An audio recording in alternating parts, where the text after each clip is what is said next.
आज हम जानेंगे राजा शांतनु के पुत्र चित्रांगद और विचित्रवीर की कथा। तो अभी तक हमने क्या देखा था कि जो भीष्म पितामह होते हैं वो सत्यवती को भीष्म प्रतिज्ञा करके अपने पिताश्री के पास लाते हैं विवाह के लिए। तो फिर सत्यवती और राजा शांतनु का विवाह होता है और उनके दो पुत्र होते हैं, चित्रांगद और विचित्रवीर। तो जब ये बाल अवस्था में होते हैं तभी राजा शांतनु का स्वर्गवास हो जाता है। तो राजा शांतनु के जाने के बाद चित्रांगद को राज सिंहासन पर बिठाया जाता है, लेकिन चित्रांगद भी गंधर्व युद्ध जब होता है तो उसमें मारे जाते हैं। फिर चित्रांगद के बाद विचित्रवीर को राज सिंहासन पर बिठाया जाता है।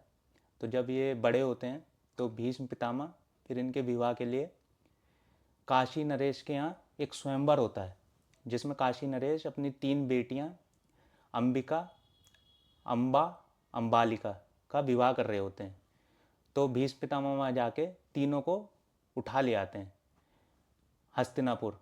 तो जब हस्तिनापुर आते हैं तो उसमें से अम्बा जो होती हैं वो शाल्व नरेश से पहले से ही प्यार करती हैं। तो वो भीष्म पितामह ये सुन के उन्हें वो वापस भेज देते हैं। तो अब अंबिका और अम्बालिका के साथ विचित्रवीर का विवाह होता है, लेकिन थोड़े टाइम बाद बिना पुत्र के विचित्रवीर भी मृत्यु को प्राप्त हो जाता है।